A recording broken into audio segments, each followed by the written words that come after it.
പ്രതിഷേധത്തിൽ ഭയന്നോടില്ല. തന്റെ സുരക്ഷ പാർട്ടി പ്രവർത്തകർ നോക്കും. വീണ ജോർജ്.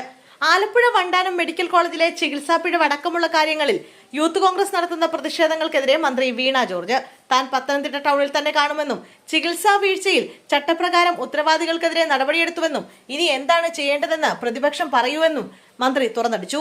ആരോഗ്യമന്ത്രി വീണ ജോർജിന്റെ പത്തനംതിട്ട ടൗണിലുള്ള യൂത്ത് കോൺഗ്രസ് പ്രതിഷേധത്തിനിടെയാണ് പോലീസ് അകമ്പടിയോടെ മന്ത്രിയും ഭർത്താവും വീട്ടിൽ നിന്ന് ഇറങ്ങിയത്.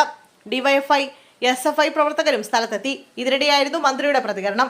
താൻ തന്റെ കാറിൽ തന്നെ പോകുമെന്നും ഒരു പോലീസ് സന്നാഹവും ആവശ്യമില്ലെന്നും ഡിവൈഎഫ്ഐക്കാർ കൂടെയുണ്ടാകുമെന്നും പ്രതിഷേധത്തിൽ ഭയന്നോടുന്ന ആളല്ലെന്നും മന്ത്രി വീണ ജോർജ് പറഞ്ഞു.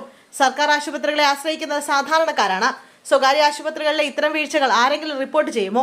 600ഓളം പരാതികൾ സ്വകാര്യ ആശുപത്രികൾക്കെതിരെ വന്നു. കേരളത്തിലെ സ്വകാര്യ ആശുപത്രി കുത്തകകൾക്ക് വേണ്ടിയുള്ള സമരമാണ് യൂത്ത് കോൺഗ്രസ് നടത്തുന്നത്. ഏറ്റവും മികച്ച രീതിയിൽ ആരോഗ്യ മേഖലയിൽ ചികിത്സാ സംവിധാനങ്ങൾ ഈ സർക്കാർ ഒരുക്കി.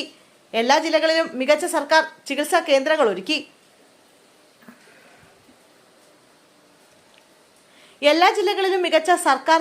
കേന്ദ്രങ്ങൾ ഒരുക്കി. പത്തനംതിട്ട ജില്ലയിൽ തന്നെ പരിശോധിച്ചാൽ ആശുപത്രികളുടെ സൗകര്യം എത്രത്തോളമാണെന്ന് വ്യക്തമാകും. ഇത്രയധികം പ്രവർത്തനം ആരോഗ്യ മേഖലയിൽ ചെയ്യുമ്പോഴും എന്തിനാണ് ഇത്തരം പ്രതിഷേധം? വണ്ടാനം മെഡിക്കൽ കോളേജിലെ വിഷയത്തിൽ ചട്ടപ്രകാരം ആദ്യം സസ്പെൻഷനാണ് നൽകാനാകുന്നത്. അതിനുശേഷം നിയമപ്രകാരമുള്ള നടപടികൾക്ക് ശേഷം ആവശ്യമെങ്കിൽ സർവീസിൽ നിന്ന് പുറത്താക്കാനാകും. നിസ്സഹായരായിട്ടുള്ള മനുഷ്യർക്ക് വേണ്ടിയാണ് സർക്കാർ ആശുപത്രികൾ. വണ്ടാനം മെഡിക്കൽ കോളേജിലെ സംഭവം ഏതോ കാലത്ത് നടന്നതാണ്. എന്നിട്ടും അന്വേഷണം നടത്തി നടപടിയെടുത്തു. ഇനി എന്താണ് ചെയ്യേണ്ടതെന്ന് പ്രതിപക്ഷം പറയൂ.